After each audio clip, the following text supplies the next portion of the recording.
Papa Dudut. Magandang araw po sa inyo. Ako po si Eros, 37 years old na ngayon at electronic engineer sa isang manufacturing company dito sa Pampanga. Nakatapos po ako ng college sa tulong ng tita kong nasa abroad. Hiwalay na po kasi ang mga magulang ko at kumikita naman si nanay sa paglalabada. Pero kulang na kulang pa rin yon para sa amin. Sa bayarin pa lamang sa kuryente at tubig ay hirap na ang nanay ko. Si tatay naman ay hindi na nagbibigay ng suporta sa amin mula noong sumama na siya sa kabit niya. Matagal-tagal akong naging tambay matapos makagraduate, Papa Dudut. Masipag naman ako sa mga gawaing bahay kaya halos hindi rin napapansin ni nanay ang pagiging tambay ko. Marami naman akong nakikitang hiring sa mga job site online pero tuwing tinitingnan ko yung qualifications nila, nagba-back out kaagad ako. Kaya naman naging libangan ko na lamang noon sa bahay ang pakikipag-chat sa mga dati kong kaklase. Mahilig din akong sumali sa mga group chat ng mga single at doon ko na nga po nakilala si Yana. Maganda siya at may kaya ang pamilya niya. Kakabreak lamang nila ng boyfriend niya at naging karamay niya ako noon. Naging magkaibigan kami ng mahigit 1 buwan at pagkatapos noon ay sinubukan ko na siyang ligawan. Pero bago niya ako sagutin ay hiniling niya na magkita muna kaming dalawa, Papa Dudut. Nakipagkita ako kay Yana gaya ng hiling niya.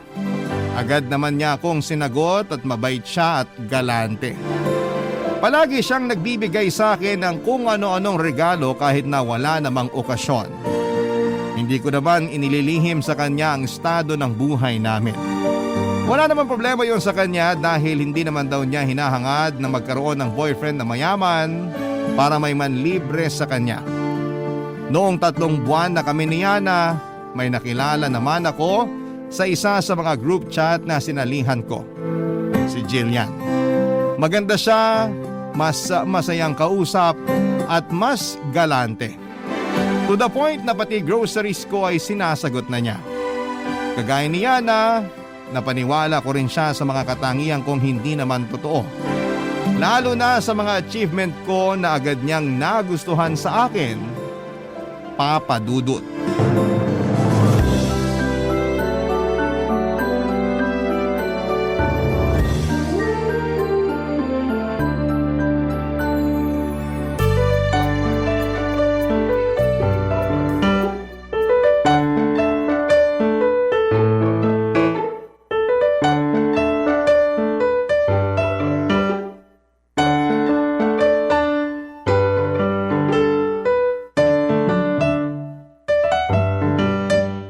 Dami naman masyado nitong pinamili mo, babe.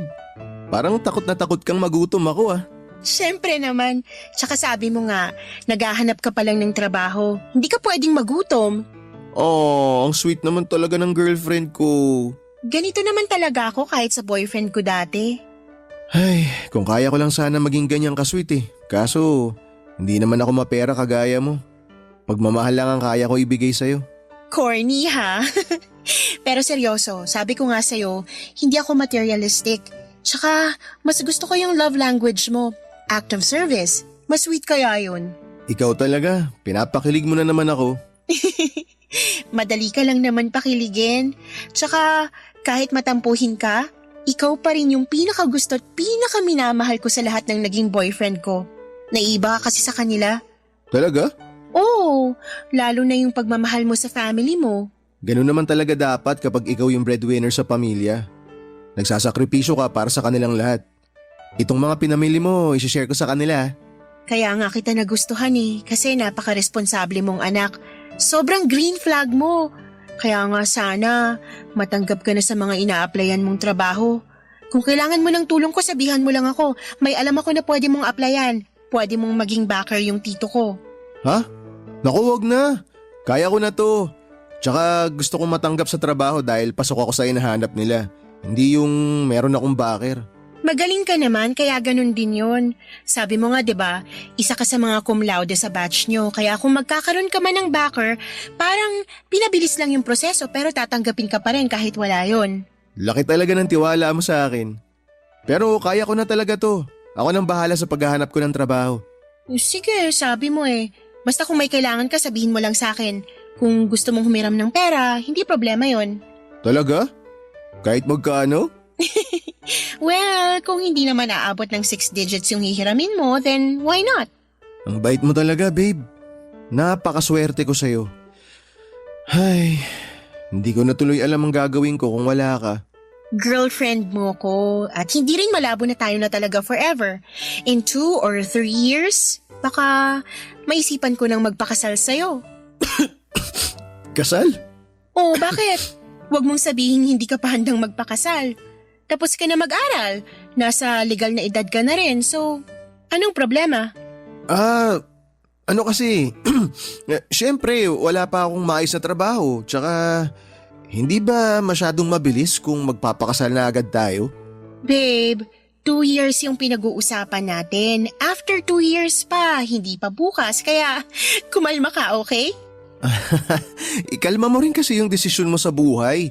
Nakakagulat ka rin minsan eh. Ano bang nakakagulat doon?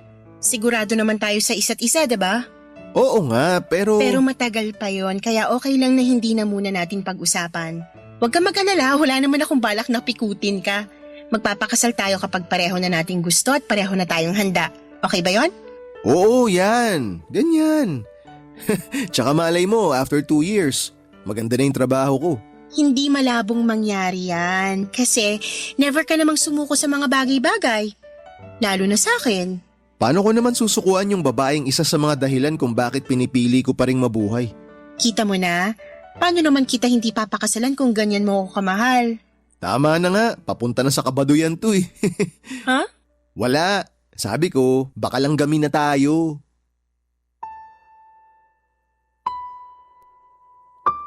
Papadudot, gusto ko naman talaga si Jillian, pero aaminin ko na kahit kami na noon, ay hindi pa ganon kalalim ang nararamdaman ko para sa kanya. Pero lahat ng gusto ko sa isang babae ay nasa kanya na, kaya hindi naman siya mahirap na mahalin. Mas nangibabaw lang siguro noon sa akin yung pakinabang niya kesa sa anumang nararamdaman ko. Ngunit kahit gustuhin ko si Jillian ay batid ko naman na hindi pwedeng magtagal ang relasyon namin dahil kami pa rin ni Yana. Kapag nalaman nito na may iba pa akong karelasyon ay siguradong malaking gulo yun. Mula nang maging kami ni Jillian ay hindi na po ako umuwi sa bahay namin, Papadudot. Nangungupahan na lamang ako sa boarding house. 6,000 ang renta sa kwarto. May isang double deck sa loob nito at sapat na space para sa maliit na mesa at para sa mga gamit ko. Yung mga perang nakukuha ko kina Jillian at Yana ang pinanggagastos ko sa sarili ko at pang-upa ko doon sa kwarto. Nang malaman ni Joni na malapit lang sa pinapasukan niya ang boarding house ay nakihati siya sa akin sa renta para makatipid at hindi masyadong mapagod sa biyahe. Pero hindi yun alam ng dalawang girlfriend ko.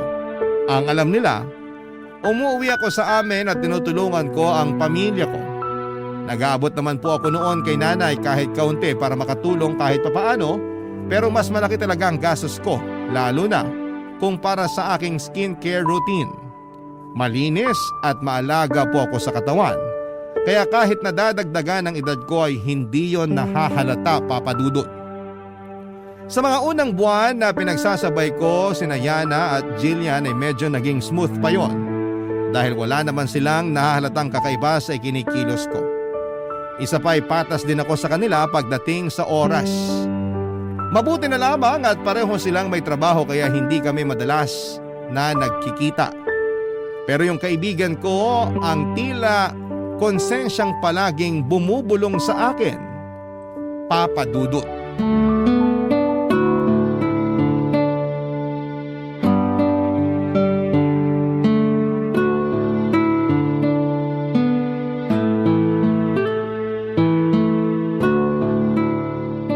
Himala, wala kang lakad ngayon.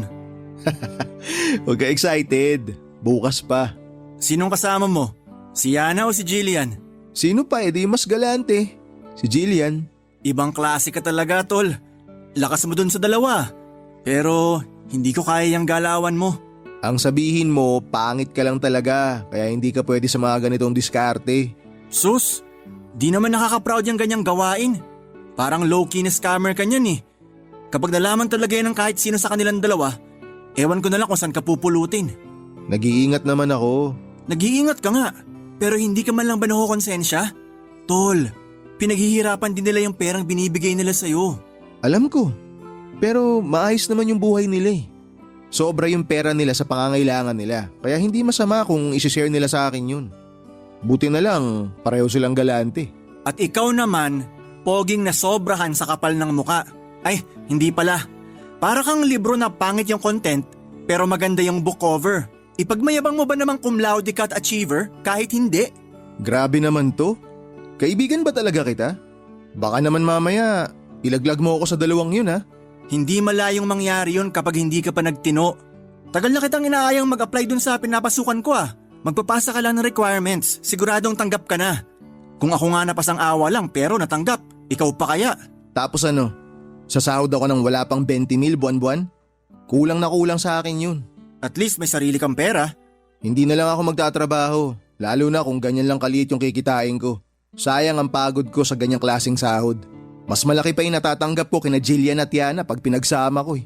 Maswerte ka kasi may inaasahan ka pa sa kanila. Pero paano kung nagsawa na yung dalawang yun? Tol, ikaw yung lalaki. Ang pangit namang tingnan kung sila na lang palagi yung gumagastos para sa'yo. Eh ikaw lang yung nakakaalam sa ginagawa ko, di ba? Kaya wala akong dapat na alalahanin. Sa ngayon oo ako pa lang.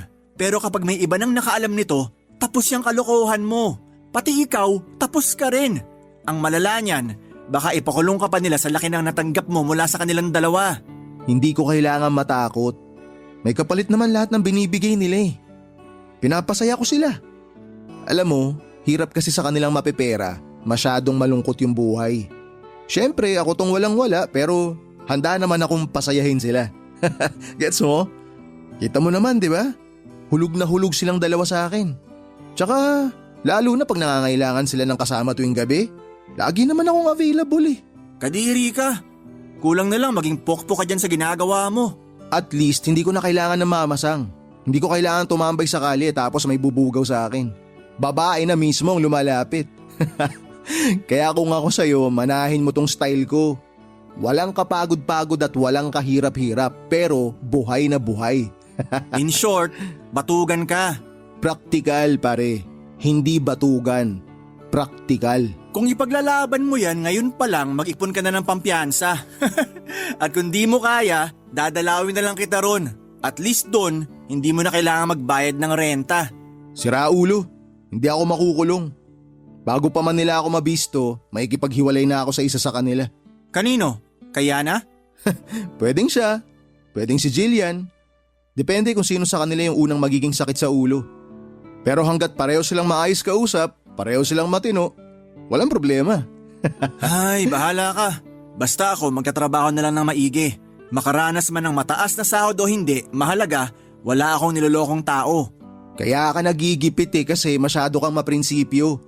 Minsan kasi yung level up na diskarte, kailangan din ng konting dumi. Ibahin mo ako, tol. Sandali nga lang, baka mamaya mapunta pa sa away to ha. Ayoko mag-away tayo. Kaya mas maganda siguro kung hindi na lang kita papakialaman dyan sa ginagawa mo. Total, hindi rin naman kita kayang suportahan. Mabuti pa nga. Papadudot batid ko na hindi maganda ang mga naisagot ko noon sa kaibigan ko. Mabait naman po talaga siya at sa lahat ng mga naging kaibigan ko ay siya lang yung nagmamalasakit sa akin ng ganon.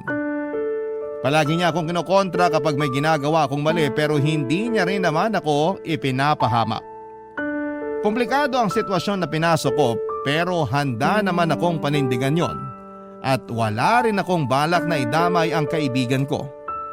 Ang kaso ay medyo nagkaproblema ako noong sinabi sa akin ni Yana na gusto akong makilala ng mga magulang niya.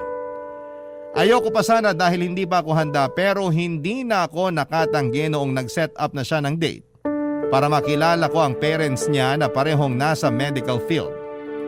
Professional sila kung makipag-usap at halata sa kanila na may pinag-aralan sila tuwing nagsasalita sila. Halos hilingin ko noon na lumubog na ako sa kahihiyan habang na pagtatanto ko kung gaano kalaki ang diferensya ng pamilya naming dalawa. Nagustuhan naman ako ng mga magulang niya gaya ni Yana na paniwala ko rin sila sa mga achievement ko na hindi naman totoo. Ang alam nila, valedictorian ako nung elementary at high school at cum laude naman nung college. Hindi ko naman masabing mahina ang utak ko pero isa lang talaga akong average student, Papa Dudut. Isa pa sa naging problema ko nang hilingin naman sa akin ni Jillian na makabisita sa bahay namin. Dahil nga may pagkamaselan siya sa pagkain at kalinisan ay hindi ko siya maisama sa bahay namin noon. Papa Dudut, malinis naman sa bahay ang nanay ko. Pero alam ko pong hindi magiging komportable doon si Jillian kaya palagi ako nagdadahilan. Pero kung nakalusot ako kay Jillian, kabaligtaran naman kay Yana dahil alam niya ang address ko. Ay sinorpresa niya ako isang beses, Papa Dudut. Barangay Love Stories. Barangay Love Stories. Papa Dudut, sinorpresa ako ni Yana sa bahay namin. Hindi ko alam kung paano ko siya noon iwi-welcome. Pero nakakatuwa lang na hindi naman siya nag-inarte. Ang kagandahan sa kanya ay marunong talaga siyang makisama. Kahit na may pagkamaarte siya ay hindi naman siya maselan sa pagkain noon. Laking pasasalamat ko na lamang na nasa bahay ako noong pumunta siya at para hindi ako mabuko ay sinabihan ko na lamang si nanay na huwag masyadong magkukwento noon kay Yana. Maayos naman ang naging pagbisita niya sa amin.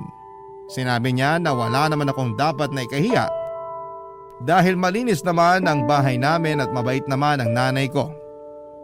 Madali lang din pagsabihan yung mga nakababata kong kapatid kaya nakahinga talaga ako ng maluwag noon. Pero nang makauwi na si Yana ay doon na ako pinagalitan ng nanay ko. Hindi ko man lang daw sinabi na may girlfriend na ako at bibisita pa sa bahay. Tulad ko ay nahiya rin si nanay pero sa kabilang banda naman ay nagustuhan niya si Yana. Wala siyang kaalam-alam na ginagamit ko lamang ito para sa mga kabalastugan ko sa buhay. Papa Dudut, hindi nagtagal ay nalaman na ni Jillian na nangungupahan ako sa isang boarding house. Idinahilan ko na lamang noon na kalilipat ko lamang doon para malapit ako sa mga ina-applyan ko. Nakumbinsi ko naman siya kalaunan pero sa madalas niyang pagpunta sa tinutuluyan ko ay unti-unti na rin kaming nagkaproblema ng kaibigan ko, Papa Dudut.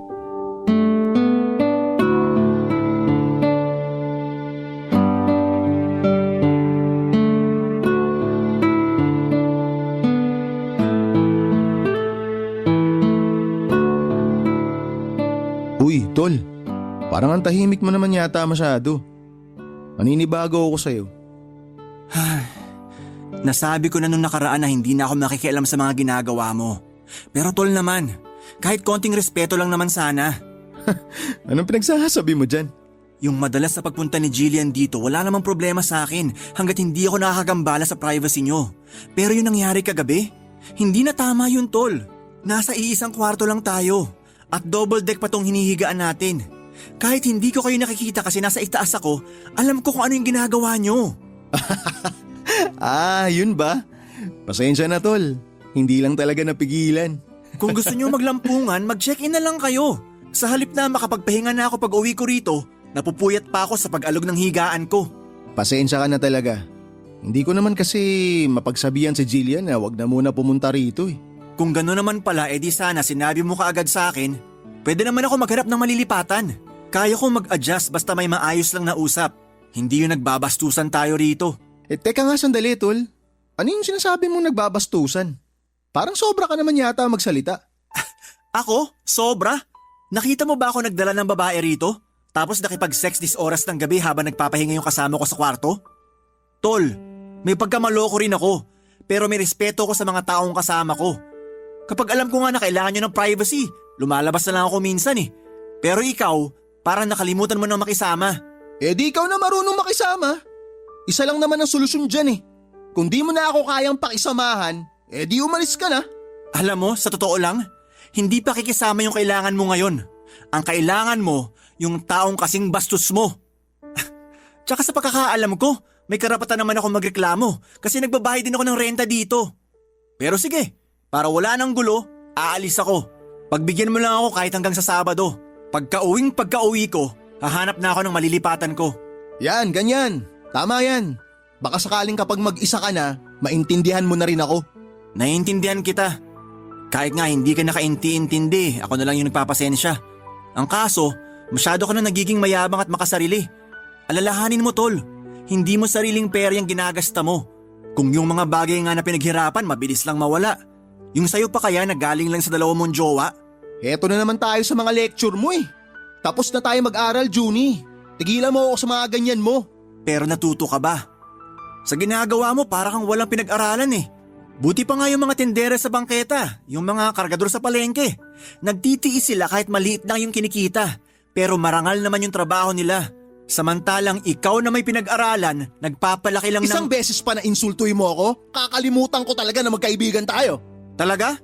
Sige, walang problema. Mas mabuti pa ngang hindi tayo magkaibigan. Hindi ko na kailangan magtago ng kagaguhan mo sa buhay. Bakit? Magsusumbong ka kina Yana at Jillian? Paano kung gawin ko nga? Subukan mo! Para makita mo kung paano ko basagin yung mukha mo. Talaga? Para lang sa luho mo mananakit ka ng kaibigan? Umalis ka na! Huwag mo nang hintayin na magsabado. Hindi ko na kaya makasama yung katulad mo rito. Hakutin mo ni mga gamit mo. Mabuti pa nga. Pero pag alis ko rito, hindi ibig sabihin nun tapos na yung problema mo. Kahit hindi ako yung magsabi kina Yana at Jillian, malalaman pa rin nila na niloloko mo lang silang dalawa. Papa Dudut, hindi na kami nagpansinan pa ni Junie mula nang gabing nag-away kami. Lumipat na siya sa inuupahan pero wala na akong naging balita sa kanya matapos noon. Dahil sa ugali ko ay nawalan ako ng mabuting kaibigan. Isa pa, kahit na ibibigay pa rin ng dalawa kong girlfriend lahat ng pangangailangan ko ay hindi ko pa rin magawang maging masaya. Naisip ko kasi na hindi na lang yon tungkol sa nasirang pagkakaibigan namin ni Junie, kundi dahil sa kinakain na rin ako ng konsensya ko. Gustuhin ko mang ayusin ang buhay ko ay hindi ko naman alam kung papaano ko yon sisimulan. Mula nang umalis si Junie ay doon ko lang naisip lahat ng mga sinasabi niya at napagtanto ko na tama nga siya, Papa Dudut. Matagal kong pinag-isipan yung magiging desisyon ko ng panahong yon. Hanggang sa umabot na ako sa puntong desidido na akong ayusin ang buhay ko. Pero kahit pareho kong gustong hiwalayan ang dalawa kong girlfriend, hindi ko na mahiwalayan si Yana dahil bukod sa kilala at gusto na siya ng nanay ko para sa akin, ipinakilala na rin niya ako sa mga magulang niya. Ito pa ang nakakahiya sa totoo lang. Nang malaman ng mga magulang ni Yana na hindi pa ako nakakahanap ng trabaho ay napilitan akong mag-apply sa kumpanyang nirekomenda ng kanyang ama. Dumating ang araw na nakipaghiwalay ako kay Jillian. Ayaw niyang pumayag nung una pero noong ako na mismo ang umiwas sa kanya ay wala na rin siyang nagawa pa. Alam kong nasaktan siya sa ginawa ko pero mas lalo lang naman siyang masasaktan kung hindi ko pa gagawin yon. Nagkaroon ako ng trabaho at pinanindigan ko yung relasyon namin ni Yana. Pumayag na rin ako noong minsan naming mapag-usapan na magpakasal na. Pero dumarating pa rin talaga noon ang pagkakataon na nagkakaproblema kami bilang mag-asawa. Isa pa, kahit na anong gawin kong pagpapakatino ay bumabalik pa rin ako sa dati kong mga gawain, Papa Dudut.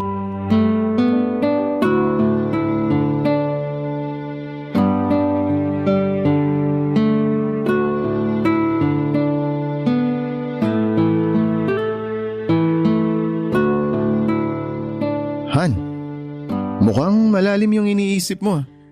3 years na pala tayong kasal. Oo nga, 3 years na. Han, gusto ko nang magkaanak. Ha? Bakit naman gulat na gulat ka?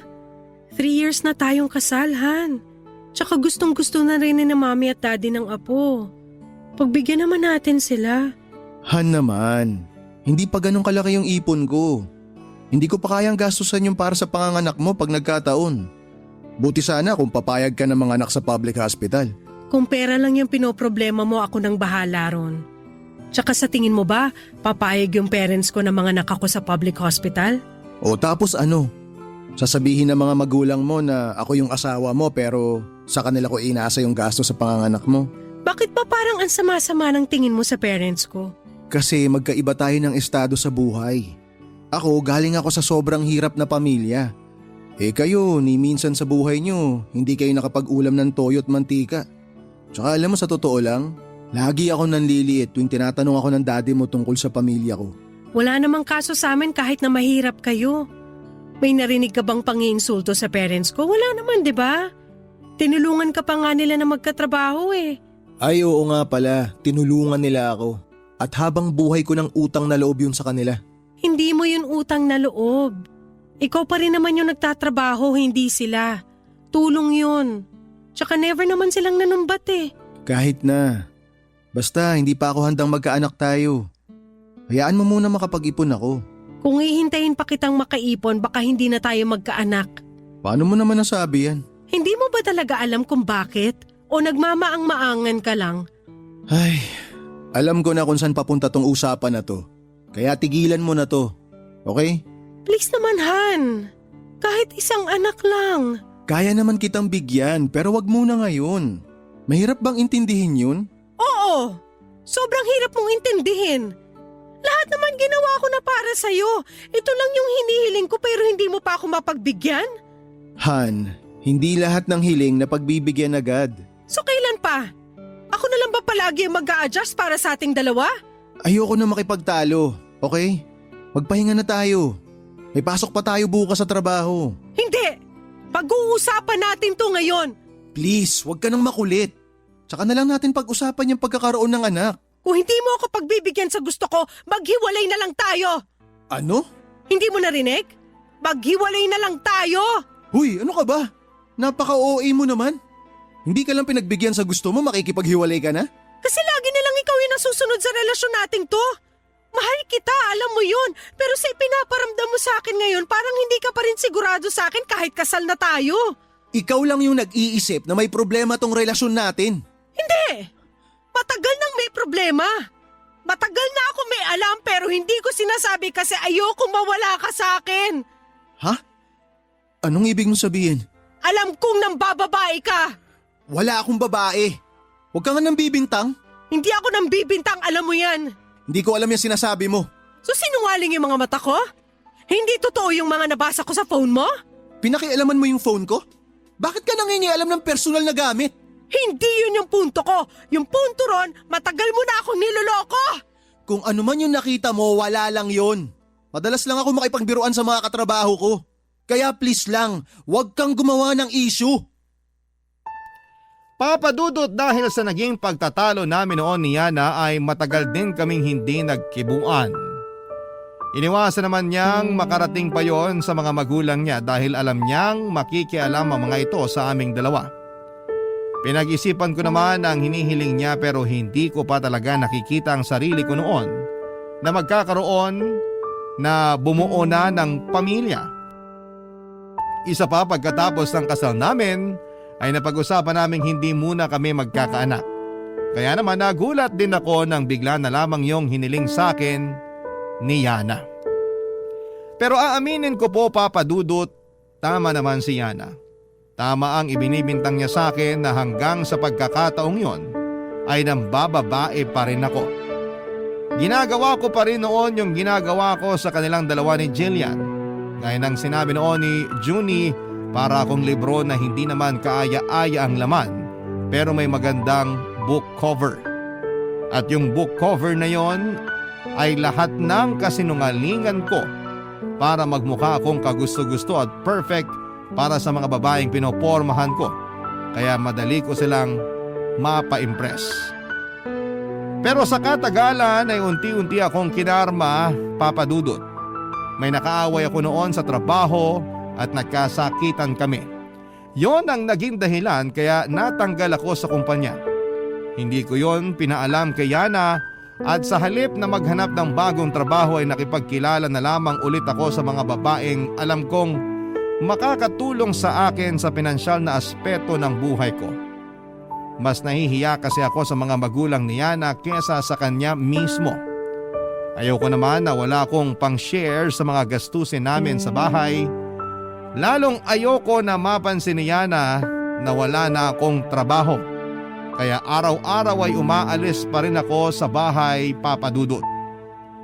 Noong kasagsagan ng kasinungalingan ko na yon ay naisip ko na hanapin ang social media account ni Jillian, Papa Dudut. Naisip ko na magiging maganda kung magkakaroon kami ng koneksyong dalawa. Barangay Love Stories. Barangay Love Stories. Papa Dudut, muli kaming nagkausap ni Jillian. Akala ko nga ay magagalit siya sa akin dahil sa pakikipaghiwalay ko noon. Pero hindi ganon ang nangyari. Nakipagkita siya sa akin para makapag-usap kami ng mabuti. Nagkaroon naman daw siya ng boyfriend nung nagkahiwalay kami pero hindi rin sila nagtagal. Sa dami ng pinag-usapan namin ay wala ni isa sa mga naikwento ko ang katotohanan. Naniwala naman siya na wala pa rin akong napupusuan noong time na yon. Siyempre hindi ko sinabi sa kanya na asawa ko na si Yana. Yung tungkol naman sa pagkakatanggal ko sa trabaho, ang sabi ko ay kusa ako nag-resign dahil pinag-iinitan ako doon. At sa ilang oras lang ng pag-uusap namin ay parang bumalik kaagad kami sa dati. Gusto niya na magkabalikan ulit kami noong sinabi kong single pa rin ako. Siyempre hindi naman ako tumanggi sa kanya, Papa Dudut. Yun naman talaga ang gusto kong mangyari. Ang maging kami ulit at matulungan niya ako sa problema ko sa pera. Ilang buwan ding nagpatuloy ang relasyon namin ni Jillian nang hindi nalalaman ni Yana. Hindi pa rin kami noon nag-uusap ng asawa ko pero ang alam niya, kinananay muna ako umuuwi habang hindi pa kami nagkakaayos. Hindi niya alam na madalas na akong tutulog sa kondo ni Jillian at halos doon na nga ako tumira. Pero Papa Dudut, kahit na anong pagsisinungaling ang gawin ko, darating at darating pa rin talaga ang karma.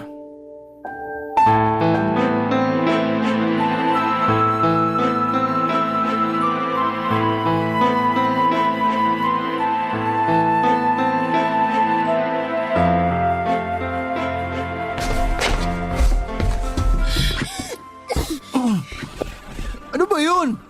Ilugar mo nga yung pagiging isip bata mo. Natutulog pa yung tao eh. Mabuti nga ako isip bata lang. Eh ikaw, napakasinungaling mo. Manloloko ka. Ano? Saan naman ang galing yan? Hindi saan kundi kanino, Eros. At alam mo kung kanino ko nalaman na niloloko mo ako? Sa asawa mo lang naman. Ano? Hindi ka makapagsalita kasi totoo? Totoo, diba? Sorry. Sorry? Yan lang ang masasabi mo matapos mo akong paikutin at perahan? Sa ginawa mo, kahit murahin kita ng paulit-ulit, kulang na kulang pa yun eh. Grabe ka, Eros! Ang tagal mo na pala akong niloloko. Matatanggap ko pa sana kung ngayon lang eh. Kasi ilang buwan pa lang naman, pero yung nangyari 5 years ago, ang lala mo! Pinagsabay mo kami ni Yana! Sinabi niya yun sa'yo? At bakit hindi? Niloko mo rin siya. Sinabi niya sa akin na may relasyon na kayo 5 years ago pa. So anong ibig sabihin nun, ha? Hindi totoo yun. Matagal na kaming hiwalay ni Yana. Sinabi niya sa'yo lahat ng mga yon kasi gusto niya akong siraan. Hindi niya kasi matanggap na hiniwalayan ko na siya. Pati ba yung kawalan mo ng trabaho, paninira niya lang din? Ginawa mo na akong tanga noon kaya hindi mo na ako mapapapaniwala ngayon. Huwag kang maniwala kay Yana, please. May sakit sa pag-iisip yun. Hindi niya alam kung ano yung mga sinabi niya sa'yo. Yun nga yung dahilan kung bakit ko siya hiniwalayan eh. Kasi wala na siya sa katinuan. Siya ba talaga yung wala sa katinuan o ikaw? Jillian, makinig ka naman sa akin, please. Ayoko na! Ayoko nang makinig sa mga kasinungalingan mo. Alam kong paiikutin mo lang ako ulit. Hindi kita pa iikutin. Ang kailangan ko lang makinig ka muna sa akin. Kahit sandali lang. Makikinig ako sa'yo kung magsasabi ka na ng totoo. Totoo naman lahat ng sinabi ko sa'yo eh. See? Hindi mo kaya. Yung isang beses na nagsinungaling ka, matatanggap ko pa eh. Mapapalampas ko pa sana yun at mapapatawad pa kita. Pero yung maraming beses ka nang nagsinungaling sa akin, hindi na normal yun. Baka kailangan mo ng masampal ng paulit-ulit para ma-realize mo kung gaano ka kasinungaling. Bakit ba ayaw mong maniwala sa akin? Alam mo, Sana humahaba yung ilong mo kada nagsisinungaling ka para malaman agad ng mga babae na manloloko ka at wala ka ng mabiktima. Sabihin mo nga sa akin, ilan na kami ha? Ilan na kaming mga babaeng napaikot mo at napaniwalang napakabuti mong lalaki? Kung paano mo ako nakilala nung una, yun yung totoong ako, Jillian. Wala akong ginawang mali. Hindi kita niloko. Hindi ko mahal si Yana. At wala rin akong ibang babae gaya ng iniisip mo. Eros naman! Maawa ka rin sa sarili mo. Kung ibang tao lang siguro ako, pagbabayarin kita sa ginawa mong panloloko sa akin eh. Hindi sana ako papayag na hindi kita magagantihan pero masyadong mahina ang loob ko para sa mga ganong bagay. At sinamantala mo naman yun. Hindi ka man lang ba nakukonsensya? Ewan ko sa'yo. Tigilan mo na nga yung kadramahan mo. Uuwi na ako. Ganito ba lagi yung ginagawa mo? Sa halip na ayusin yung problema, tinatakasan mo na lang kasi duwag ka. Hindi ako duwag.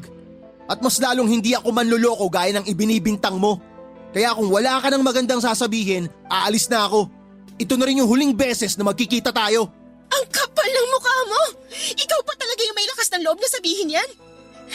Pero sige, umalis ka. Huwag ka nang magpapakita sa akin. Sana karmahin ka sa lahat ng ginawa mong panloloko sa amin! Papadudot, nagkatotoo ang hiling ni Jillian na sana'y karmahin ako sa mga ginawa kong panloloko.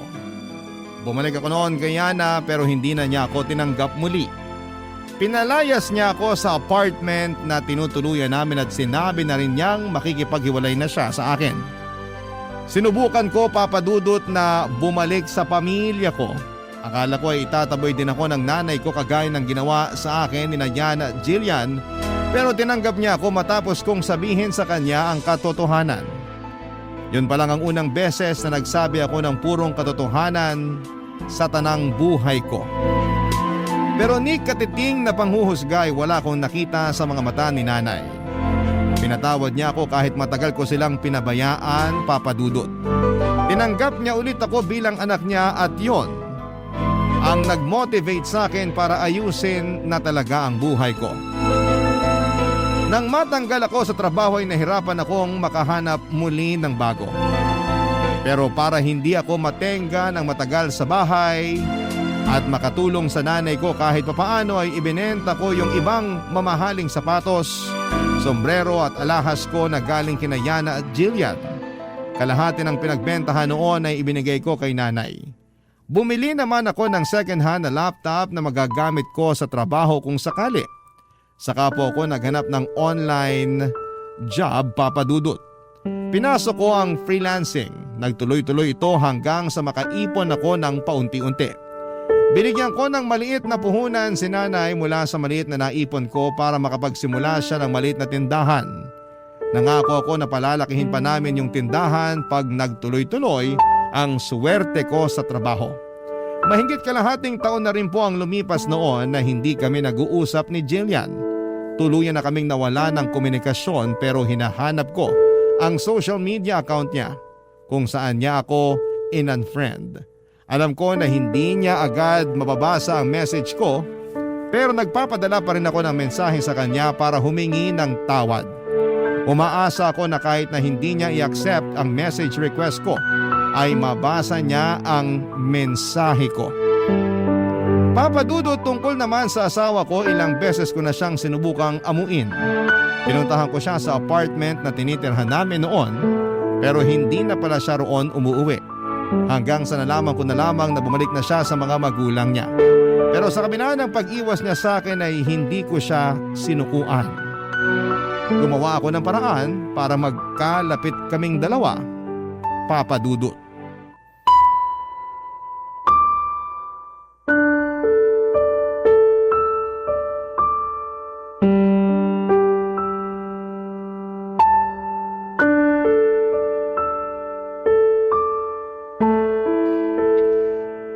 Ginagawa mo rito? Alam na ng parents ko yung ginawa mo kaya hindi ka na pwede rito. Gusto lang sana kitang makausap. Gusto kong humingi ng tawad sa lahat ng mga nagawa ko sa'yo. Hindi na ako maniniwala sa'yo, Eros. Malay ko ba? Baka mamaya isa na naman to sa mga kasinungalingan mo. Han, hindi. Hindi naman kita pipiliting maniwala eh. Gusto ko lang talagang humingi ng tawad sa'yo. sa lahat ng mga panloloko ko. Kung iniisip mo yung tungkol kay Jillian, wala na kami. Siya na mismo yung nakipaghiwalay sa akin. Buti naman at hindi na siya nagpakatanga sa'yo. Nakakaawa nga siya eh. 2 beses mo nang pinagsamantalahan yung kabutihan niya. Paano mo nga pala nalaman yung tungkol sa kanya? Alam mo naman siguro na pinagdududahan na kita, 'di ba? Nagtanong-tanong ako sa mga kaibigan mo sa trabaho. Nakakatawa lang kasi inilaglag ka sa akin ng mga kaibigan mo. Ibig sabihin nun, hindi ka rin naging mabuti sa kanila. Sabagay, hindi na nakakapagtaka. Magaling ka lang naman sa mga taong may pakinabang sa'yo eh. Pero kapag wala silang pera, wala silang halaga sa isang kagaya mo. Hindi ko sila mga kaibigan. Alam ko rin na ayaw nila sa akin kaya nila ginawa yun. Kahit naman ako. Pagkatapos ng nalaman ko, hindi ko nagugustuhin pang mapalapit sa'yo. Hindi ka naman siguro tanga para hindi mo maintindihan kung gaano kasakit yung ginawa mo sa akin. Tsaka sigurado ako na hanggang ngayon, marami ka pa ring nilolokong babae. Han, maniwala ka man o hindi, wala na. Wala na talaga. Tinigilan ko na yun. Nagkausap na rin kami ni nanay. Okay na kaming dalawa. Meron na nga rin pala akong trabaho. Work from home. Mas malaki yung kinikita ko ngayon kesa sa trabaho ko dati. Kaya makakaipon na ako para sa baby natin. Baby natin? Huwag na, Eros. Baka karguhin na naman kita kapag nagsama tayo ulit. Lakas ng loob mong sabihin noon na magsulo na tayo pero ako rin naman pala yung magbabayad ng renta sa apartment. Bigyan mo naman ako kahit isang pagkakataon pa. Please, Yana. Nagsasayang ka lang ng oras. Umuwi ka na. Wala kang mapapala sa akin. Kung ayaw mo na makipagbalikan sa akin, okay lang. Naiintindihan ko yun. Pero sana mapatawad mo pa rin ako. Gusto mong mapatawad kita? Sige, bibigyan kita ng isa pang pagkakataon, pero sa isang kondisyon. Kakausapin mo yung mga magulang ko. Ano? Pati ka makasagot. Ano pa nga bang aasahan ko sa'yo? Sigurado naman ako na hindi mo kayang harapin yung mga magulang ko at humingi ng tawad sa kanila. Ayaw mo nga pala ng nahihirapan. Kung yun ang gusto mo, sige. Kakausapin ko sila. Sabihan mo lang ako kung kailan sila pwede. Pwede sila anytime. Eh ikaw, handa ka na bang kausapin sila? Baka napipilitan ka lang. Hindi ako napipilitan lang. Gusto ko talagang gawin to para sa'yo. Talaga lang ha? Paano kung ipahiya ka ng mga magulang ko? Okay lang. Inaasahan ko na rin naman yun. Dapat lang. Alam nga namang yakapin ka nila pagkatapos ng ginawa mo. Naiintindihan ko talaga kung saan nanggagaling yung galit mo. Pero aaminin ko, medyo kinakabahan ako ngayon. So hindi ka natutuloy? Nasa loob lang naman sila.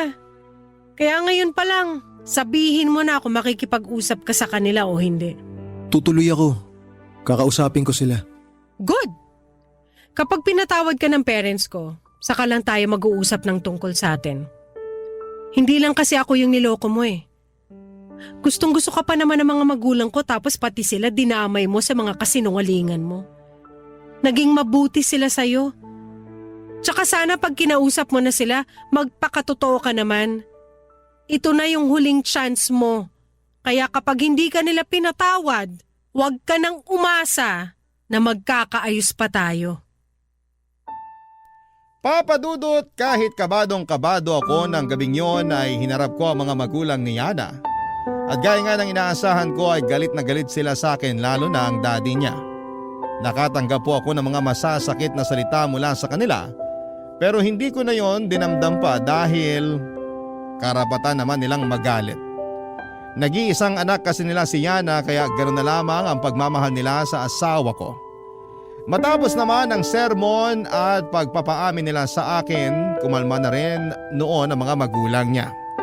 Hiningi ko ang kapatawaran nila pero ibibigay lang daw nila yon kung papanindigan ko na si Yana. Pagkatapos ng gabing yon ay ginawa ko ang lahat para magkaayos ulit kami ng asawa ko. Palagi ko siyang pinupuntahan sa kanila tuwing tapos na ang trabaho niya. Minsan naman ay sinusundo ko siya at matagal-tagal din bago niya ako tuluyang napatawad, Papa Dudut. At nung magkabalikan na kami, sa halip na mangupahan ay tinanggap muna namin ang offer ng mga magulang ni Yana na doon muna kami makitira sa kanila habang nag-iipon kaming mag-asawa ng pampagawa ng sarili naming bahay. Nagpatuloy ang pagbabago ko noon hindi lang para kay Yana kundi para na rin sa magiging anak namin. Tungkol naman sa kaibigan kong si Johnny ay nagkausap na ulit kami at nagkaayos na rin. Siya pa nga mismo ang nagsabi na kunin ko siyang ninong kapag nagkaanak na kami ng asawa ko. Sa ngayon, Papa Dudut, ay may isa na kaming anak ni Yana. Nagpasya na rin ako na gamitin na lamang ang tinapos ko para magkaroon ng stable job. Maswerte naman akong natanggap sa isang manufacturing company dito sa Pampanga. Noong nagsimula ako sa trabaho ay naintindihan ko naman na hindi pala talaga kalaki ng sweldo. Kaya naman tinuloy ko pa rin ang pagiging freelance ko para mas mabilis na makapag-ipon. Ang kaibahan lang, part-time ko na lamang yon. Pero noong nagka-pandemic ay medyo halos tinutukan ko ulit ang pagiging freelance since work from home siya, Papa Dudut. Mabuti na lang at hindi ko binitawan. Kaya habang inaayos pa yung klase ng schedule namin sa full-time job ko ay nagawa kong rumakit sa bahay. Hanggang sa naging normal na ulit ang lahat. Ngayon ko na-realize na mas masarap palang gastusin ang pera na galing sa pinaghirapan mo. At kung ano man ang naging pagkakamali ko noon ay hindi ko na inulit pa yon. Hanggang dito na lamang po, Papa Dudut, ang kwento ko at maraming salamat po sa inyo at sa Barangay LS 97.1.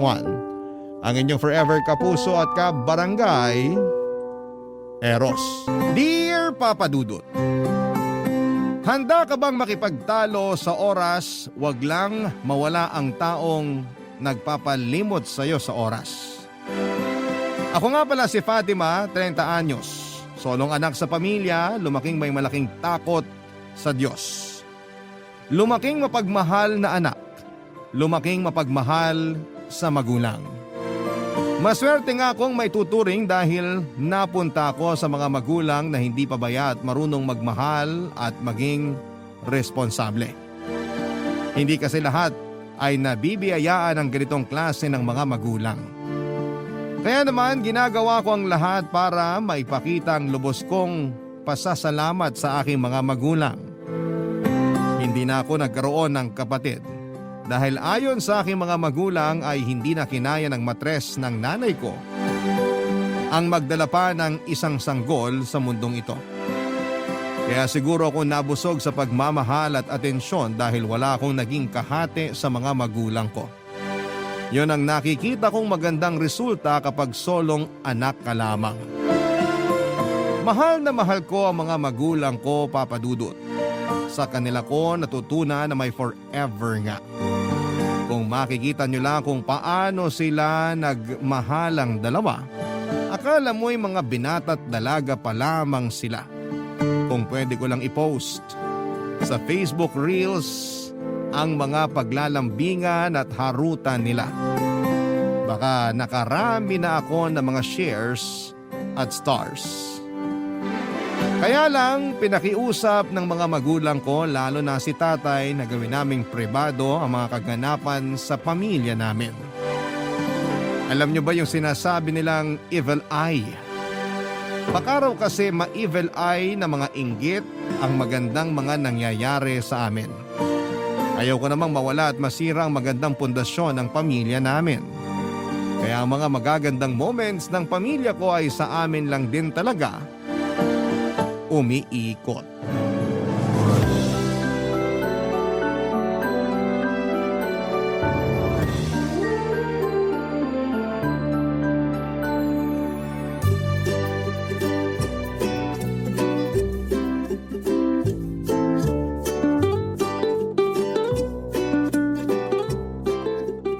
Fatima anak, ano po yun, Nay? Mamaya pagkatapos nating kumain, baka naman pwedeng palambing na hilutin mo ang likuran ko. Nananakit kanina habang nag-aabang ako ng jeep. Biglaan lang, ewan ko ba? Nagulat ka pa talaga sa pananakit ng likuran mo? Pareho na tayong 65. Kahit hindi tayo gumagalaw, magdidesisyon ng likuran natin sumakit kung kailan niya gusto. Ay wag mo nga akong itulad sa'yo. Mas bata ako ng ilang buwan sa'yo. Kaya dapat, ikaw lang ang sumasakit ang likuran ng walang dahilan. Nasa tukador niya rin po ba yung langis, Nay? Lotion na lang ang gamitin mo. Naubos ko na yung langis ng 1 linggo. Ako na lang magpahit sa'yo ng lotion, darling. Malambot ang mga kamay ko. E paanong hindi lalambot ang mga kamay mo? Eh hindi ka nagtatrabaho rito sa bahay. Sapol si tatay! Kasi nga kailangan kong mapanatiling malambot ang kamay ko para hindi ka nagre-reklamo magaspang to kapag hinahawakan mo. Ay nakululusot pa talaga. Alam ko kung paano mapalambot ang kamay mo. Paano ba? Ikaw ang maghugas ng plato mamaya para mababad sa tubig. Lalambot na yan pagkatapos. Ay, sa wakas, makakapagpahinga na ang kamay ko sa kahuhugas ng pinagkainan. Ilutin ko na lang ang likuran mo. Ako nang bahala sa lotion. Ay ayoko. Baka lang mas lalong sumakit ang likuran ko. Pasmado ka pa naman. O edi yung pasmadong kamay ko na lang ang gagamitin ko panghilot sa'yo. Makakatipid pa tayo sa lotion. Kadiri ka talaga, darling. Hindi ko alam kung bakit ikaw ang pinakasalang ko. Lagot ka, Tay! Bumawi ka! Huwag mo kasing gamitin panglambing niyang pasmado niyong kamay. Hindi nakakagwapo yan. Ha? Hindi nakakagwapo? Eh dahil nga sa pasmado kong kamay, kaya napaibig ko ang nanay mo. Hindi ba, darling? Napaibig mo ako dahil ikaw lang tong may pinakamagandang tricycle sa lugar natin. Dahil nga sa hudas na tricycle na yon, kaya ako pinasma. Pinasma ka dahil marami kang babaeng hinahatid sa tricycle nung binata ka pa lang. Ay hinahatid ko lang naman sila para makipagsayawan. Ikaw naman, pinagsisiloso mo pa rin ang mga yon. Si Lukring, lagi mong hinahatid kahit wala namang pasayaw na pupuntahan. Hindi ko naging tipo si Lukreng. Mawalan man tayo ng bigas ngayon. Huwag mong idamay na sumpain ng bigas. Mas importante yon kaysa sa pagiging babaero mo noon. Bumalik na naman tayo sa nakaraan. Nagiging historya na naman si nanay, oh. Nakabuo na naman po siya ng time machine dahil sa selos. Napakasilosa mo eh. Alam mo namang sa'yo lang ang puso ko. Pati na tong pasmadong kamay ko. Sinasabi mo lang yan. Pero palatandaan ang pasmadong kamay mo sa mga babaeng hinatid mo sa tricycle noon. Ano bang pwede kong gamot na inumin, Fatima? Para mawala na tong pasma ng kamay ko. Kahit mawala ang pasman niyo, Tay, hindi pa rin mawawala ang selos ni nanay. May karapatan ako magselos, no? Darling! Kung hindi ka nang bababae, hindi ka naman sana papasmahin. Ay! Darling! Ayaw pa hawat ni nanay, oh! Tumawag ka ng tulong, Fatima! Papadudot, bumagsak na lamang si tatay sa sahig at halos hindi na ako makagalaw noon. Kahit na ilang beses na akong sinigawan ni nanay para humingi ng tulong sa kapitbahay. Nang makabawi ako sa pagkakabigla ay napatakbo na ako palabas ng bahay para magpasaklolo sa mga kapitbahay. Mabilis naman silang rumesponde noon at binuhat si tatay para maisakay sa taxi. Mabilis lang din kaming nakarating sa ospital dahil hindi naman yon malayo sa amin. Hindi kami mapakali habang inaabangan namin na kausapin kami ng doktor sa kalagayan ni tatay. Hindi ko halos makausap noon ng matino si nanay dahil sa pag-iyak nito habang sinasabayan ng dasal sa kanyang munting rosaryo. Hindi ko siya magawang iwanan kahit naiihina ako noon dahil gusto kong makibalita sa kalagayan ni tatay. Makalipas marahil ang 2 oras, kinausap na kami ng doktor. Nakita namin sa mukha niya ang mabigat na balita, Papa Dudut. Hindi halos makatingin si nanay sa mga mata ng doktor at doon na nga kinailangan ng ibalita ng doktor sa amin na may malubhang karamdaman si tatay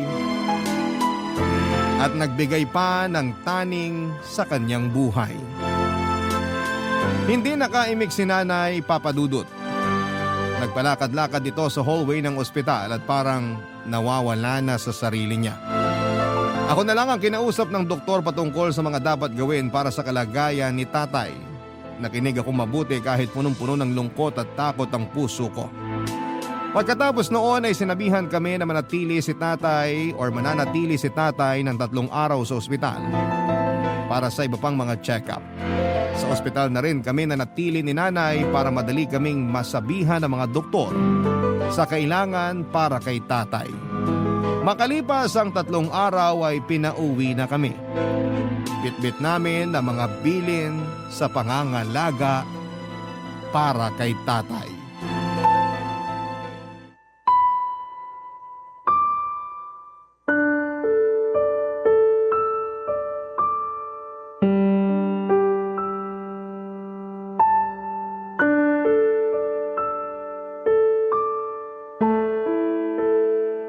O tay, dahan-dahan lang po sa paglalakad. Kaya ko naman maglakad, anak. Wala naman ako sakit sa buto. Nagawa mo pa talagang magbiro. Kung hindi ko idadaan sa biro, pati ako malulungkot. Malungkot naman talaga ang nangyari sa'yo. Pero hindi ibig sabihin ay magbababad na ako sa lungkot. Marami pa naman akong araw na natitira kasama ninyo. Kung matigas ang ulo mo, babawasan niya ng Diyos. Ganyan. Magbiro ka nga, darling. Para mabawas-bawasan naman ang pag-aalala mo. Hindi mo matatanggal ang pag-aalala ko sa'yo. Huwag po kayong ma-stress pareho, please. Paano bang hindi masistress alam na natin ang kalagayan ng tatay mo? Nay. Mabuting at nalaman natin. Ibig sabihin lang, binigyan tayo ng Diyos ng pagkakataon para bumawi. At gamitin ng tama ang natitirang oras ko sa mundo. Hindi na natin sasayangin pa ang oras. Tama po kayo. Hindi tayo magsasayang ng oras. Kaya sa lalong madaling panahon, kailangan sipagin tayo sa pagpapagamot sa inyo, tay. Lahat ng ipapagawa ng doktor, susundin natin. Lahat ng gamot, bibili natin. Kung kailangan manatili sa ospital, gagawin natin. Ihahanda ko na lagi ang bag para sa mga damit mo. Kung sakaling kailangan nating mag-apura sa biglaang pagpunta mo ulit sa ospital. Mabuti ng handa. Bibili ako ng bagong unan mo bukas para magamit mo sa ospital. Pinaghahandaan niyo ang sakit ko. Bakit hindi niyo na lang paghandaan kung paano pa ako mapapasaya habang nandito ako sa mundo? Kapag magaling na po kayo, paghahandaan naman natin ang magpapasaya sa inyo. Konting tiis lang po, tay. Makakapasyal at magagawa nyo ng muli lahat ng gusto nyong gawin. Sasamahan pa namin kayo ni nanay kung gusto nyo magsabong ulit. Tama si Fatima. Magpagaling ka ngayon. Sa susunod ka na magpakasaya. Gusto kong magpakasaya ngayon at sa mga dulo ng araw ng buhay ko. Yun lang ang gusto kong gawin. Hindi naman pwede yan. Kailangan nating mapahaba ang buhay nyo, tay. Para mahaba rin ang panahon na makapagplano ng magpapasaya sa inyo. Kayong dalawa talaga. Kung ano-ano naiisip. Bakit hindi nyo hayaan kung ano mangyayari ngayon?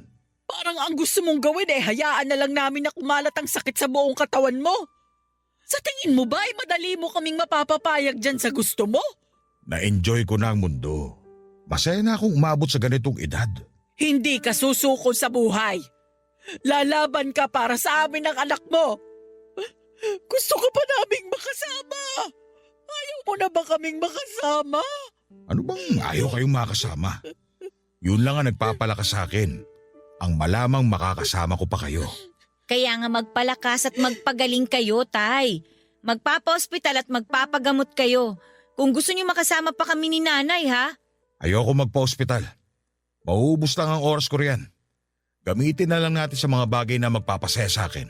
Tulad po ng... Pagsama niyo sa akin sa pagkakape sa umaga sa bakuran. Sasamahan niyo ako magdilig ng mga halaman. Magagawa natin yan habang nagpapa-ospital ka. Manghihina lang ako lalo sa ospital. Ginawa po ang ospital para palakasin kayo. At ginawa ko ang bahay na to para maging masaya ako.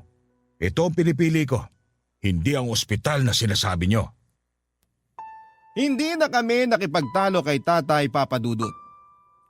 Ayaw naming pasamain ang kanyang loob lalo't baka makaapekto yon sa kanyang kalusugan. Kahit tutol kami sa gustong mangyari ni tatay ay nagkunwari na lamang kami ni nanay na ayos kami sa kanyang desisyon. Nag-usap kami ni nanay sa mga gagawin para pasimpleng maisingit ang gamutan kay tatay. Nahirapan kami sa pagpapapayag sa kanya na magpa-ospital, pero sinubukan namin. Kilala namin si tatay, may katigasan ang ulo nito. Kaya pagbibigyan muna namin siya hanggat hindi pa nagsisink in sa kanya ang kahalagahan na mapagamot siya. Naglambing siya sa amin na manood ng paborito niyang lumang pelikula. Nasa sala kami noon at inaasikaso ang lahat ng kailangan niya. Pinakiusapan niya kaming umupo na lamang at samahan siyang manood ng pelikula. Naglambing din si tatay na kung pwede namin siyang ipagtimpla ng kape at ipaglagay ng biskwit sa mangkok na papapakin niya. Agad namang kaming sumunod, Papa Dudut. Hindi ko trip ang pelikulang pinapanood namin dahil may kalumaan na ito. Pero nanood ako. Kahit si nanay na alam kong hindi rin mapakali ay napapirme sa pinapanood na pelikula. Iyon marahil ang nakita niyang takas para makalimutan pansamantala ang kalagayan ni tatay. Si tatay naman habang pinagmamasdan ko ay parang walang bakas ng takot o pag-aalala sa kanyang estado. Panay pa ang tawa niya at kwento sa amin nung unang beses niyang napanood sa sinihan ang pelikulang pinapanood namin. Naiyak na lamang ako habang pinakikinggan ang mga tawa at boses niya, Papa Dudut. Parang minememorya ko na yon kung sakaling balang araw ay hindi ko na yon pwedeng mapakinggan pa. Sa ganong pag-iisip ay napalabas na lamang ako ng cellphone at palihim na binivideo ang mga tawa ni tatay habang nanonood ng pelikula. Hindi ko yon sinabi sa kanya, alam kong tutol siya sa makabagong teknolohiya tulad ng cellphone at Facebook. Pero para sa amin, Papa Dudut, malaki ang tulong ng teknolohiyang yon para maiimbak ang mga nalalabing mga alaala ng tatay ko sa amin, Papa Dudut. Barangay Love Stories. Barangay Love Stories. Papa Dudut, nakumbinsi namin si tatay na magpa-ospital. Natagalan nga lang kami bago nagawa yon, may katigasan din kasi ang ulo ni tatay. Kung hindi pa umiyak at nagmakaawa si nanay kay tatay ay hindi papayag si tatay na muling magpakita sa ospital. Gusto naming mapahaba ang buhay niya. Marami pang mga okasyon na gusto namin siyang makasamang buhay at malusog. Yon ang paulit-ulit naming pinapaunawa sa kanya kung bakit gusto naming ituloy ang pagpapagamot niya. Labag man sa kanyang kalooban ay sinunod niya kami. Ayaw din kasi niyang nakikitang na-stress si nanay at umiiyak. Yon ang malaking kahinaan ni tatay. Hindi ko naman magawang ipakita sa aking mga magulang na maski ako ay nahihirapan at nalulungkot. Dahil alam kong sa akin na lamang sila kumakapit noon. Pinatatag ko ang loob ko sa pag-asang makatulong yon sa mabilis na paggaling ni tatay. Sa paglipas pa ng mga araw at linggo ay napansin namin na hindi na masyadong may epekto ang pagpapaospital at pagpapagamot ni tatay. Dahil marahil yon ng lungkot na nararamdaman ni tatay. Naisip ko na dahil ayaw naman talaga niyang magpa-ospital at magpagamot, kaya nalungkot ang katawan niya. Parang gusto nang sumuko. Hindi ko naman sinabi ang ideya kong yon kay nanay dahil alam kong gustong gusto ni nanay na idala lagi sa ospital si tatay. Dahil yun lang naman ang nakikita niyang paraan para gumaling si tatay, Papa Dudut. Hindi na niya napansin na unti-unti ay nilalamo na si tatay ng lungkot na nagiging dahilan kung bakit hindi na masyadong umiepekto ang mga gamot sa kanya. Nagbago na rin ang mood ni tatay. Lagi na rin itong iritable at galit. Kahit konting bagay lang na mapansin niya ay papatungan niya lagi ng galit. Hinabaan ko ang pasensya ko dahil ang galit ay nagtatagong kakambal ng lungkot. Pero hindi ko alam kung paano i-handle ang pasensya kong nasasagad dahil sa paulit-ulit na galit ni Tatay Papa Dudut.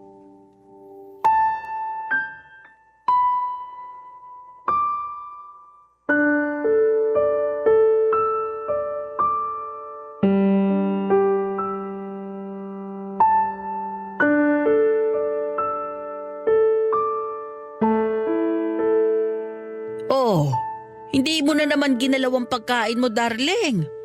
Pang ilang beses na ito. Busog nga ako eh. Paano kang busog? Sabi ni Fatima, kahit ang pananghalian mo, hindi mo kinain.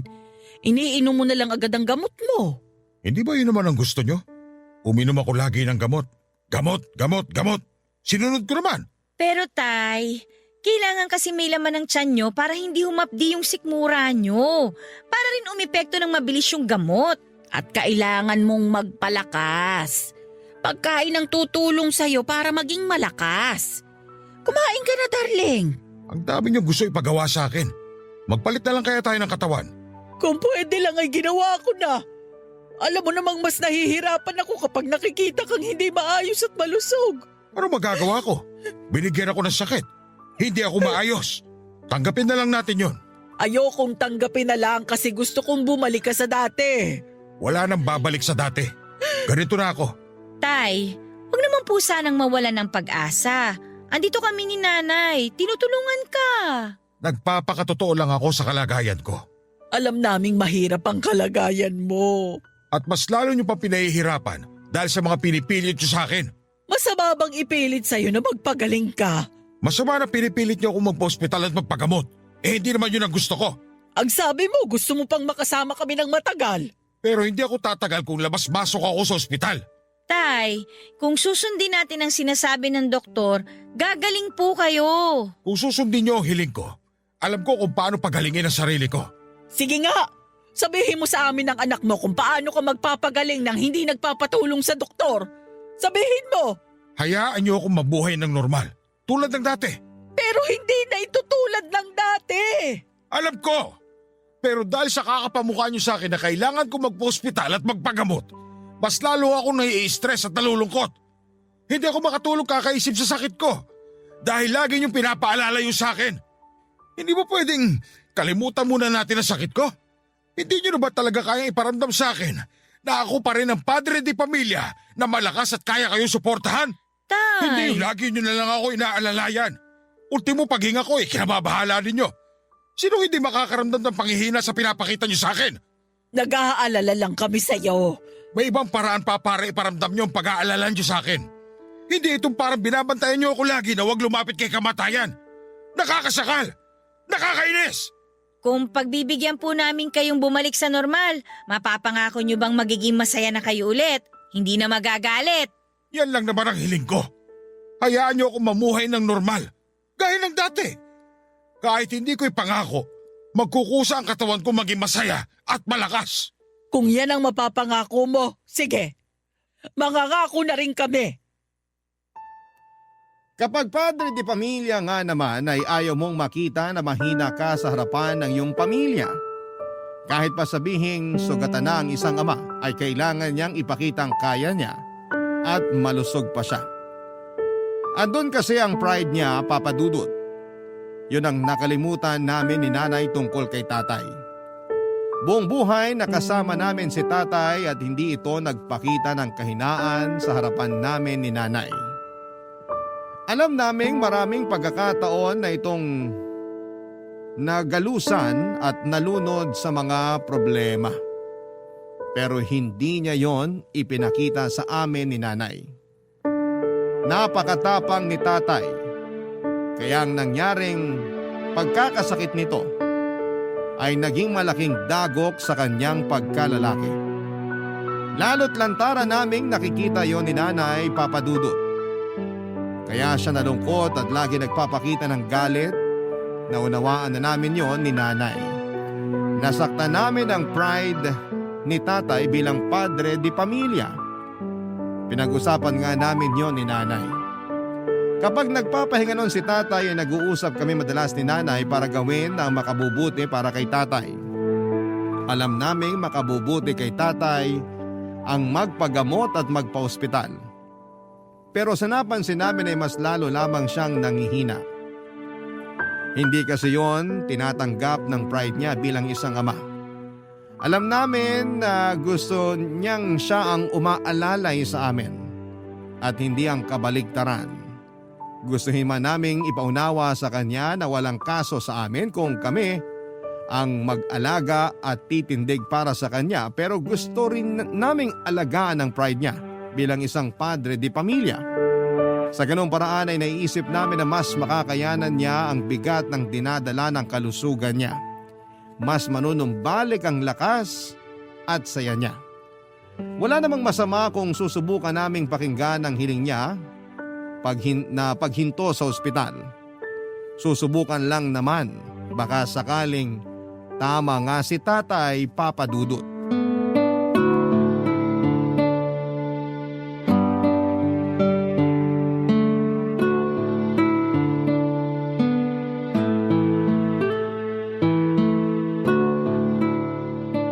Tay, Ano yun? may gusto lang po sana kaming itanong sa inyo ni Nanay. Kung itatanong niyo sa akin kung kailan ako papayag magpa-ospital ulit, huwag niyo nang subukan. Ako na nagsasabi sa inyo, huwag niyong susubukan. Hindi na po namin kayo pipilitin. Kung ayaw mo talagang magpa-ospital, sige. Susundin natin kung ano man yung gusto at plano mo. Pero hiling namin na sana kumain pa rin kayo ng maayos, matulog ng sapat, at saka bibili kami ng mga prutas at gulay para sa inyo. Ayos sa akin yan. Mas gusto ko magpalakas kung ganyan lang ipapagawa niyo sa akin. At sana, huwag mong tanggihan ng vitamins mo. Sige, payag ako. Gusto naming malaman ni Nanay kung ano po bang plano nyo ngayon na hindi na kayo magpapa-ospital. Hindi niyo ba ako papagalitan? Bakit naman po kami magagalit? Dahil baka hindi tayo tugma ng mga gusto mangyari para sa sarili ko. Katawan mo yan. Ikaw ang nakakaalam kung ano ang kailangan mo. Pasensya ka na kung pinipilit ka namin sa mga ayaw mong gawin. Wala nang kaso yon. Alam kong gusto niyo lang naman akong gumaling. Mabalik tayo sa mga plano mo. Ano ba talagang gusto mong mangyari, darling? Darling, gusto ko lang naman mamuhay tulad ng dati. Hindi ba talaga pwedeng magkunwari na malusog ako? Na mahaba pa ang buhay ko? Subukan natin magpanggap para hindi maalala ng katawan ko na may pinagdadaanan nito. Sige. Meron pa po ba kayong gustong gawin o ipagawa sa amin ni Nanay? Meron.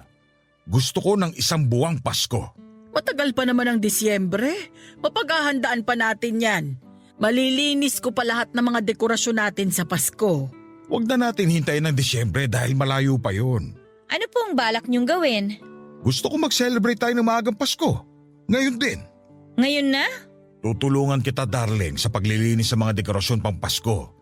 Pati na pagsabit ng parol at Christmas lights. Fatima anak, gusto ko maghanap ka ng mga pelikulang pampasko na papanoorin natin sa gabi. Pakihanap mo na rin ng mga lumang CD ko ng mga Christmas song. Patutugtugin natin yung sa component tuwing umaga pagkagising. Sasabayan natin ng mainit na kapeng barako o batirol. Mukhang matagal mo nang naplano ito ah. Nung nalaman kong may taning na ang buhay ko, ito kagad ang rumihistro sa utak ko. Isang buwang Pasko. Maagang Pasko.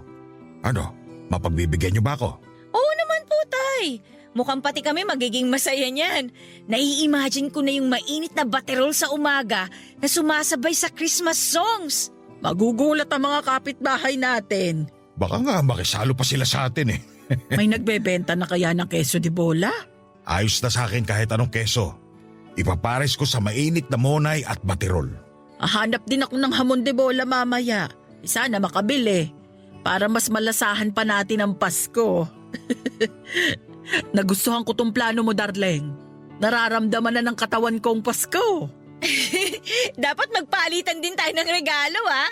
May naihanda na akong regalo para sa inyo. Itinago ko sa ilalim ng kama. Oh, huwag niyong titignan ha? Papa Dudut, nakita ko kung gaano kasaya si tatay ng mga oras na yon. Tila nawala ang pangangayayat at pamumutlaan niya. Sumigla ulit siya habang iniisa-isa ang mga plano niyang mangyari sa maaga naming Pasko. Yan lang pala ang makapagbabalik ng saya sa kanya, Papa Dudut. Pinagtimpla pa niya kami ni nanay ng orange juice at pinagpainit ng pandikoko para mapagsaluhan namin habang nililista ang mga dapat naming gawin. Nagkatawanan at nagkatuksuhan pa. Para kaming bumalik sa mga panahon na hindi pa namin alam ang tungkol sa sakit ni tatay. Parang sulyap ko kay tatay na nangunguna sa pagpaplano. Si nanay naman ay nakita ko kung gaano kalapad ang ngiti niya habang pinagmamasdan ang panunumbalik ng sigla ng kanyang asawa. Masaya ako dahil masayang muli ang mga magulang ko.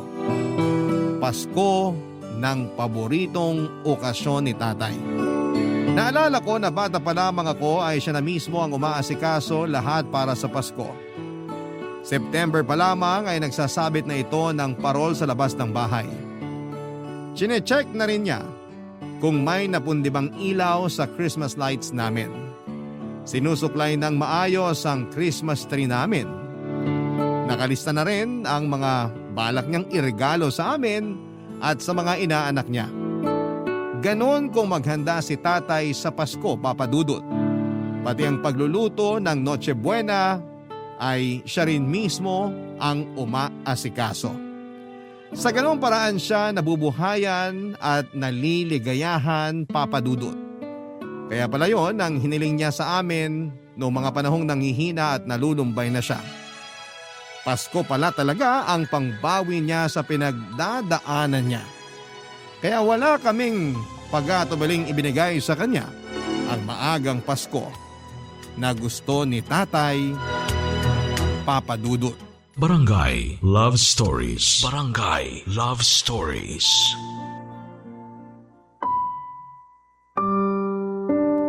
Papa Dudut, ang kinalakhang pamilya ni tatay hindi na willing mag-celebrate ng Pasko. Hindi naman dahil bawal sa kanilang relihiyon kundi dahil kapos sila. Pasko kasi ang nagpapaalala sa kanila na wala silang perang pambili ng mga masasarap na pagkain at mga regalo. Ang kwento ni tatay noon ay gumawa siya ng parol na gawa sa straw at tansan para meron silang dekorasyon. Matagal na inipon ni tatay ang mga straw. Pinulot niya ang mga yon sa mga basurahan at sa mga tindahan na malapit sa kanilang bahay. Naiinggit kasi siya sa mga kapitbahay nila na kaliwat kanan ng mga dekorasyon. Kaya naisipan niyang gumawa ng parol nila. Pero hindi yon kinatuwa ng kanyang tatay at pinatapon kay tatay ang parol na ginawa niya. Pero hindi niya yon tinapon. Nilagay niya yon sa ilalim ng kanyang kama. At inilalabas niya sa tuwing nakakaramdam siya ng lungkot at inggit sa mga batang nakakapag-celebrate ng Pasko. Kaya naman noong nakawala na si tatay sa kahirapan ay sinigurado niyang matitikman niya lagi ang saya ng Pasko. Yun din ang pinaranas niya sa amin ni nanay. Hindi siya nagkulang sa amin pagdating sa pag-aasikaso sa Pasko. Gusto niyang maibigay sa amin ang masayang Pasko na hindi naibigay sa kanya ng mga magulang niya. Lagi yung sinasabi ni tatay sa amin ni nanay, Papa Dudut. Hindi naman ako nanawang pakinggan yon. Gusto lang kasing ipakita at ipaunawa sa amin ni tatay kung gaano kami kaswerte na nagagawa naming magsabit ng parol at magtayo ng Christmas tree kada Pasko. Dahil hindi lahat ay may kapasidad para makabili at makagawa noon. Lalo na ang mga handang pamasko. Kaya nga ang plano ni tatay na maagang Pasko ay sinuportahan namin ni nanay ng buong puso. Dahil nadadamay din kami sa kasiyahang dulot noon, Papa Dudut.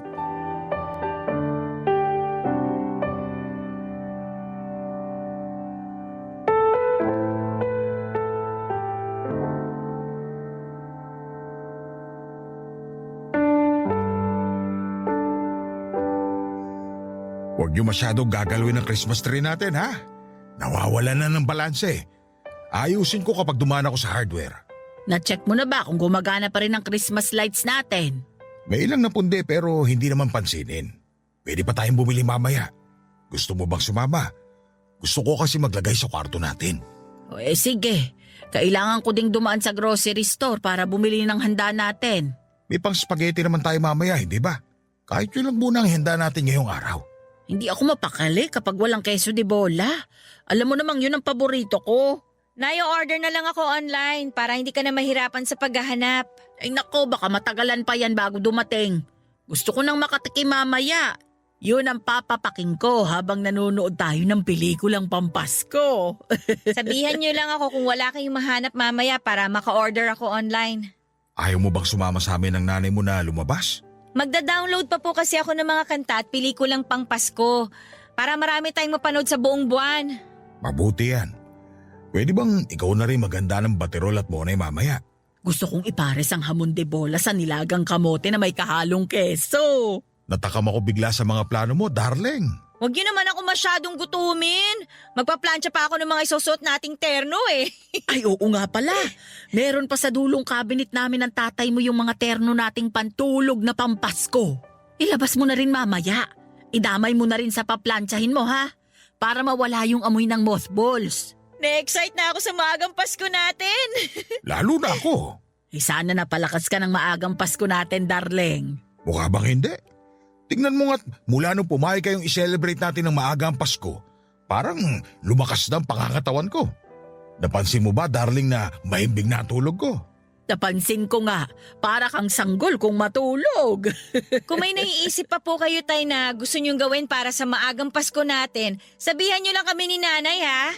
Gusto ko sanang papuntahin dito ang mga inaanak ko sa susunod. Maglalagay ako ng malulutong na 20 pesos sa ampaw at yun ang regalo ko sa kanila. Pero tay, dalagat binata ng mga inaanak niyo. Yung iba nga may sarili ng pamilya eh. At saka wala na halos papel na 20 pesos ngayon. Puro na barya. Maghahanap ako. Tradisyon natin mga Pinoy ang mamigay ng malulutong na 20 pesos sa mga inaanak. Itutuloy ko yun. Naku, gustong ituloy ni tatay ang pagiging kuripot na ninong. Teka, parang nangihina ako sa panlalait mo, anak. Nanghina bigla ang katawan ko. Bumagsak bigla ang kalusugan ko. Hayaan niyo tay, o-orderan ko kayo online ng dextrose na pampagalante. Huwag mo nang asarin ang tatay mo. Pag yan nagtampo, baka biglang magpa-ospital. Sige ka, mapopospo ng maagang Pasko natin. Niyakap ni tatay si nanay sa huling biro nito. Napangiti ako habang nakatingin sa kanila. Nanumbalik na rin ang sigla ng relasyon nila, Papa Dudut.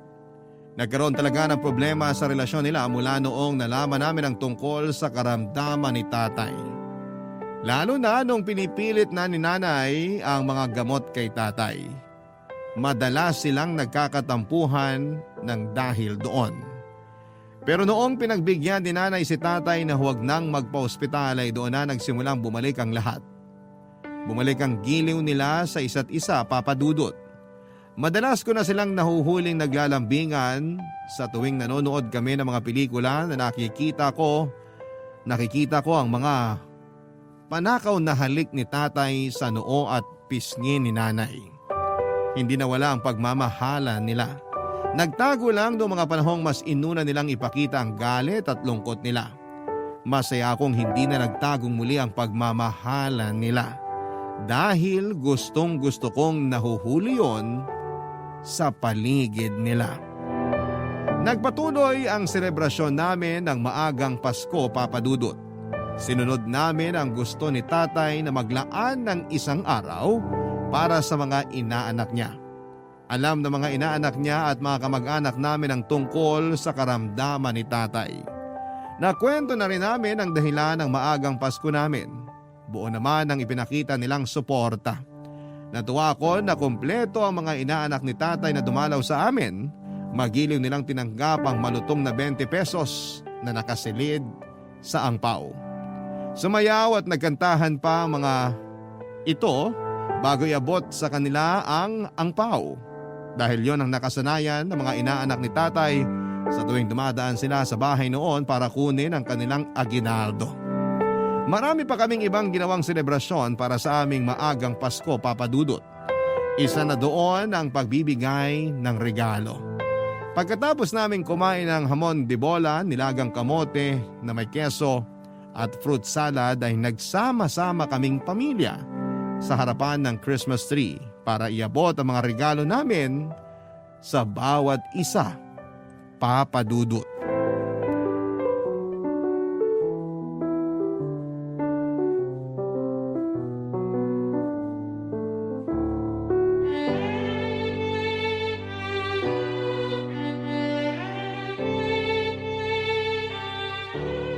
Fatima anak, ikaw muna magsimula mag-abot ng regalo para ako na impatso sa dami ng kinain kong kamote. Mukhang mapapasama ang amoy ng hangin mamaya, Tay ah. Pinapak mo na lahat ng kamote eh. Salad na lang ang tinira mo sa amin ni Nanay oh. Masisisi niyo ba ako? Sinira pa ng nanay mo pagkakalaga sa kamote. Ang hinalo kong keso ang nagpasarap doon. Hindi darling, ang pagmamahal na hinalo mo nagpasarap doon. Pakis nga. Kung hindi ka lang busog, baka nakurot na kita sa tiyan at hita mo. Mamaya na pong maglambingan. Pasintabi naman sa mga single na kagaya ko. O siya, simulan na natin mag-abot ng regalo. Mauna ka na anak at lalambingin ko pa tong nanay mo. Ay nako, nang inggit pa talaga ulit. Okay. Ito nang regalo ko para kay Nanay. Hindi ko na binalot ha. Bra! Paano mong nalaman na kailangan ko nito? Hula ko lang naman, Nay. Napansin ko kasi kapag nagsasampay na kayo ng mga nilabahan, kulang na lang humingi ng saklolo sa akin ng mga branyo para ibaon ko na sa lupa. Gusto na nila mag-rest in peace, Nay! Salamat anak ha. Alam mo talagang kuripot akong bumili ng bra. Pati panty. Gusto na rin humimlay ng mga panty mo, darling. Ay, nagsalita ka naman dyan. Sakto ang regalo ko sa'yo. Oh, buksan mo na. Merry Christmas! Maagang Pasko sa'yo, darling. Tingnan ko nga kung anong laman nito. Brief! Large! Hindi na bacon ang mga isusuot ko. Kasi naman, puro bacon na nga. Kulang na lang lumundag na sa kawali ang mga brief mo para magpaprito. Salamat, darling. O, Tay, heto naman ang regalo ko sa inyo. Ano ito? Aba, pictures natin to nung bata ka pa lang. Bakit ang linaw? Hindi naman ganito ang pagkakaalala kong kuha noon. Ang galing. Ang linaw talaga. May kakilala kaming nag-restore ng luma at sirang pictures. Naisip kong hanapin yung mga picture natin noon ni Nanay. O ayan, mamili na po kayo dyan ng ilalagay nyo sa wallet nyo. Kung kasya lang lahat ito sa wallet ko, ikakarga ko talaga lahat. Tanggalin nyo na po kasi yung mga resibo sa wallet nyo para magkasya lahat dyan sa wallet. Ako naman. Anak, ang regalo ko sa'yo ay 3 buwan kitang ipaglalaban ng damit at hindi kita paghuhugasin ng plato sa loob ng 4 na buwan. Pirmahan mo na tong kontratang ginawa ko para maisakatuparan na natin. Wow, Nay! Mas kuripot ka pa pala kaysa kay Tatay! Ay, ayaw mo pa? Pwede kong bawiin. Marami kang huhugasan mamaya. Nakita mo naman ang lababo natin. Joke lang! Thank you, Nay! Tatagal na rin sa wakas ang nail polish ko. Kikinis pa ang kamay ko. Ako naman. Ito ang para sa'yo, darling. Ano ba ito? Lipstick! Napapansin ko kasi na lagi ka napapangiti kapag nagpapahid ka ng lipstick sa harapan ng salamin. Mas lumiliwanag ang mukha mo. Natutuwa ako. Kaya habang nandito pa ako sa mundo, ako ang supplier ng lipstick mo. Merry Christmas. Maagang Pasko, darling ko. Merry Christmas! Maagang Pasko sa'yo, darling ko. Salamat sa pagpapangiti mo sa akin. At syempre, hindi naman kita pwedeng kalimutan, anak. Para sa paborito kong anak. Ako lang naman kasi ang anak niyo, Tay eh. Ito ang regalo ko sa'yo. Teka, Tay, ito yung paborito niyong relo ah. Binibigyan niyo na po sa akin to? Hindi na rin kasi kaya ng kamay ko na magsuot ng relo. Alam mo na, mahina na talaga ang katawan ng tatay mo. Pero ang totoong dahilan kung bakit ko gustong ibigay sa iyo ang relo na yan ay dahil ayokong kaligtaan mo ang oras na meron ka sa mundo. Isuot mo yan palagi Para may paalala sa'yo na huwag magsasayang ng oras, lalo sa mga bagay at tao na nagpapasaya sa'yo. Merry Christmas. Maagang Pasko, Fatima. Merry Christmas! Maagang Pasko sa inyo, Tay.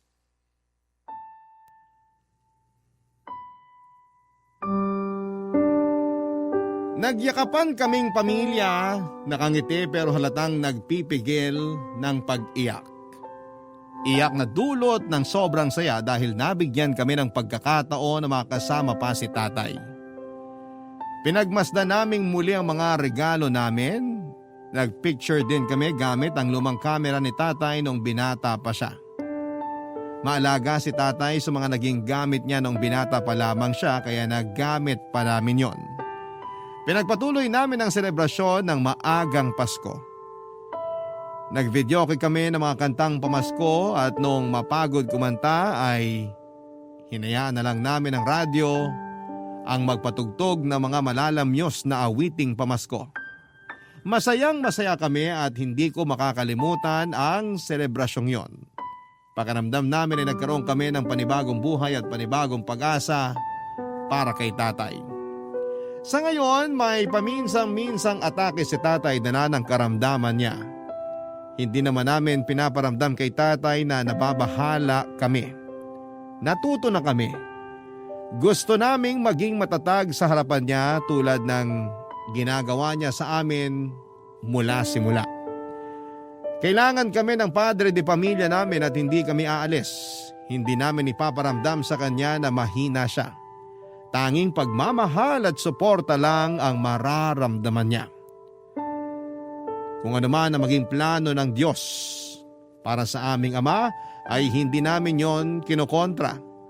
Natuto na kasi kaming pamilya na pahalagahan ang bawat segundo na meron kami sa mundo. Nangongolekta na kami ng alaala at hindi pagkabahala.